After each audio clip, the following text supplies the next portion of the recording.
Allahabad high court के justice Shekhar Kumar Yadav को हटाने की मांग हो रही है। और यह मांग कौन कर रहा है? वो व्यक्ति कर रहा है जो आतंकवादियों, अलगाववादियों, कट्टरपंथियों, जिहादियों का मुकदमा लड़ता है। राज्यसभा में उनके खिलाफ इंपीचमेंट मोशन लाने की बात हो रही है। और यह व्यक्ति कौन है जानते हैं जो मोशन लाने की बात कर रहा है?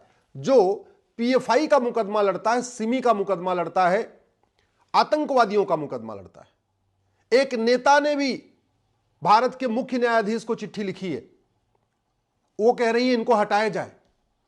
बड़े आश्चर्य की बात है। सबको फ्रीडम ऑफ एक्सप्रेशन है, सबको फ्रीडम ऑफ स्पीच है, लेकिन हाईकोर्ट के जज को बोलने की आजादी नहीं है। जो बार बार कहते हैं कि फ्रीडम ऑफ एक्सप्रेशन दबाया जा रहा है, बोलने की आजादी छीनी जा रही है, वो लोग नहीं चाहते कि हाईकोर्ट के जज एक बार अपनी बात खुल के कह सके। पहली बात तो जस्टिस शेखर कुमार यादव किसी पीएफआई, सिमी या अलगाववादी, जिहादी संगठन में नहीं गए थे, किसी माओवादी संगठन के कार्यक्रम में नहीं गए थे। वो गए थे वीएचपी के कार्यक्रम में, विश्व हिंदू परिषद, जो हिंदुओं का सबसे बड़ा संगठन कहलाता है, जो हिंदू हित के लिए काम करता है।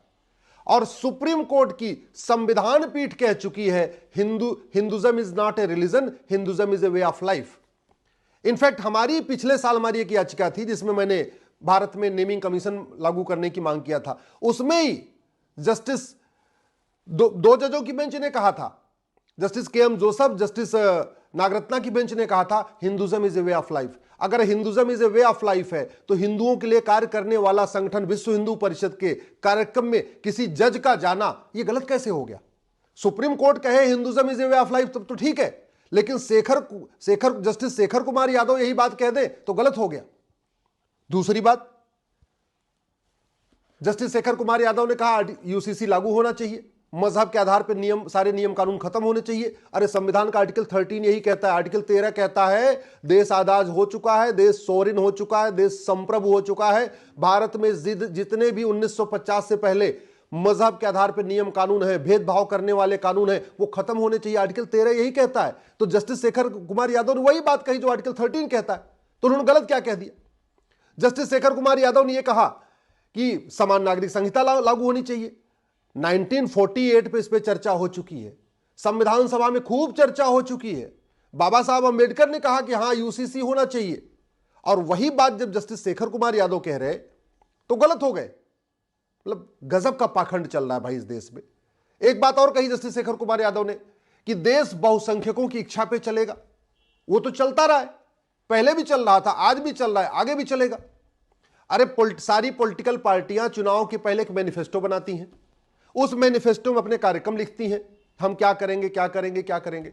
उसके बाद जनता से वोट मांगती हैं, और देश की बहुसंख्यक जनता जिसको वोट करती है वो पॉलिटिकल पार्टी आके अपने मैनिफेस्टो को लागू करती है। तो चाहे वो भारत हो, चाहे वो पाकिस्तान हो, चाहे वो बांग्लादेश हो, चाहे वो अमेरिका हो, चाहे सिंगापुर हो, चाहे जापान हो, हर देश बहुसंख्यक की इच्छा पे ही चलता है। जहां मेजॉरिटी वोट करती है वही पॉलिसीज लागू होती है। इसमें जस्टिस शेखर कुमार यादव ने क्या कह दिया? एक शिकायत आई है कि जस्टिस शेखर कुमार यादव ने अपनी शपथ का उल्लंघन किया। मैं उनको कहता हूं जरा जजों की शपथ क्या होती देख लीजिए। शेड्यूल 3 में सबकी शपथ लिखी हुई है संविधान के। इसमें सांसद, विधायक, मंत्री, जज, हाईकोर्ट के जज, सुप्रीम कोर्ट के जज, सबकी शपथ लिखी हुई है। उन्होंने अपने शपथ का कौन से शब्द का वायलेशन किया मुझे बताइए। अरे इसमें लिखा हुआ है हम रूल ऑफ लॉ अपहोल्ड करेंगे। जस्टिस शेखर यादव ने यही कहा कि भैया यहां पे तानाशाही नहीं चलेगी और किसी की मजहबी नियम कानून नहीं चलेगा, रूल ऑफ लॉ चलेगा। उसमें उन्होंने कौन सा गलत कह दिया? उन्होंने जस्टिस शेखर, इसमें लिखा हुआ है कि हम देश की एकता अखंडता मजबूत करेंगे। जस्टिस शेखर कुमार यादव ने यही कहा कि मजहब के आधार पर नियम कानून चलेंगे तो देश की एकता तार हो जाएगी, यूसीसी आएगा, देश की एकता अखंडता मजबूत होगी, भाईचारा बढ़ेगा। एक उनका कहना है कि माइनॉरिटीज के ऊपर हमला है। पहली बात तो मैं इन पाखंडियों से पूछता हूं, माइनॉरिटी होता कौन है? कभी सोचा आपने? संविधान में कहीं माइनॉरिटी कौन है लिखा हुआ है क्या? भारत के किसी कानून में माइनॉरिटी लिखा हुआ है क्या? माइनॉरिटी डिफाइन करना होगा तब तो तुम्हारी बोलती बंद हो जाती है। आज तक कभी नहीं मांग किया कि माइनॉरिटी को डिफाइन करो।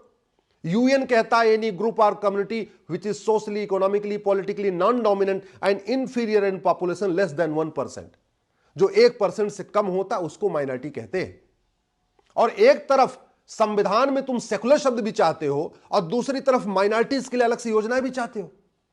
ये पाखंड, कभी शीशे में अपना चेहरा देखते हो कि नहीं देखते हो? सेकुलरिज्म और माइनॉरिटिज्म एक साथ चलता है क्या? जो देश सेकुलर हो जाता है वहां माइनॉरिटी मेजॉरिटी का कोई कॉन्सेप्ट नहीं चलता।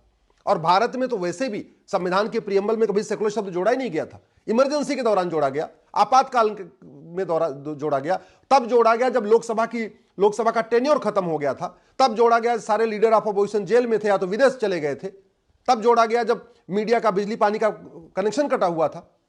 वो सेकुलरिज्म अच्छा है जो इमरजेंसी के दौरान जोड़ा गया।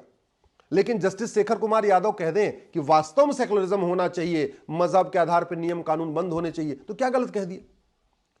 इस देश में अगर माइनॉरिटी डिफाइन हो जाए ना तो बहुत बड़ा काम हो जाएगा। मैं तो कहता हूं आज हेट स्पीच डिफाइन होना चाहिए और जितनी भी मजहबी किताबें हैं, जितनी भी रिलीजियस किताबें हैं, जितने भी धार्मिक ग्रंथ हैं, सबको एक बार स्क्रूटनी होनी चाहिए और पता चले देश को कि वास्तव में कौन कौन सी किताब हेट स्पीच फैला रही है। माइनॉरिटी डिफाइन होना चाहिए।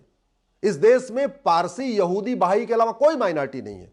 वैसे तो माइनॉरिटी मेजॉरिटी की कोई जरूरत ही नहीं है। जब आर्टिकल 14 से लेकर आर्टिकल 30 तक सबको इक्वल राइट है, फिर माइनॉरिटी मेजॉरिटी के कॉन्सेप्ट की जरूरत ही नहीं है। भारत के संविधान निर्माताओं ने कभी यह नहीं सोचा था कि अलग से माइनॉरिटी फिल्म हिस्ट्री चलेगी, अलग से माइनॉरिटी कमीशन बनेगा। कभी नहीं उन्होंने सोचा था। उन्होंने कभी नहीं सोचा था कि माइनॉरिटी के नाम पे वजीफा दिया जाएगा, लोन दिया जाएगा, सब कुछ दिया जाएगा। भारत के संविधान निर्माताओं ने कभी नहीं सोचा था कि नफरत फैलाने वाले मदरसों को भी माइनॉरिटी के अंतर्गत प्रोटेक्शन मिलेगा। भारत के संविधान निर्माताओं ने कभी नहीं सोचा था कि जो हम फ्रीडम ऑफ रिलीजन दे रहे हैं वो फ्रीडम ऑफ कन्वर्जन बन जाएगा। आर्टिकल 25 पे कभी चर्चा नहीं करते, जहां फ्रीडम ऑफ रिलीजन के नाम पे फ्रीडम ऑफ कन्वर्जन हो रहा है। आर्टिकल 26 की कभी चर्चा नहीं करते, जहां पे गैर मजहबी संगठन स्ट्रक्चर को भी मजहबी घोषित किया जा रहा है, उस पर कभी चर्चा नहीं करेंगे। आर्टिकल 30 पे कभी चर्चा नहीं करेंगे, हु इज माइनॉरिटी, कभी चर्चा नहीं करेंगे।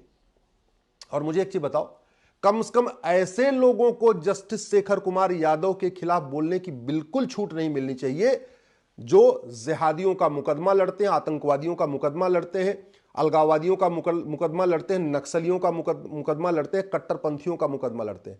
ऐसे लोगों को तो बिल्कुल छूट नहीं मिलनी चाहिए जो ऐसे देश विरोधी संगठनों में जाके भाषण देते हैं, जो उनका मंच साझा करते हैं। जस्टिस शेखर कुमार यादव ने वीएचपी का मंच साझा किया है, विश्व हिंदू परिषद, और सुप्रीम कोर्ट की संविधान पीठ कह चुकी है Hinduism is a way of life.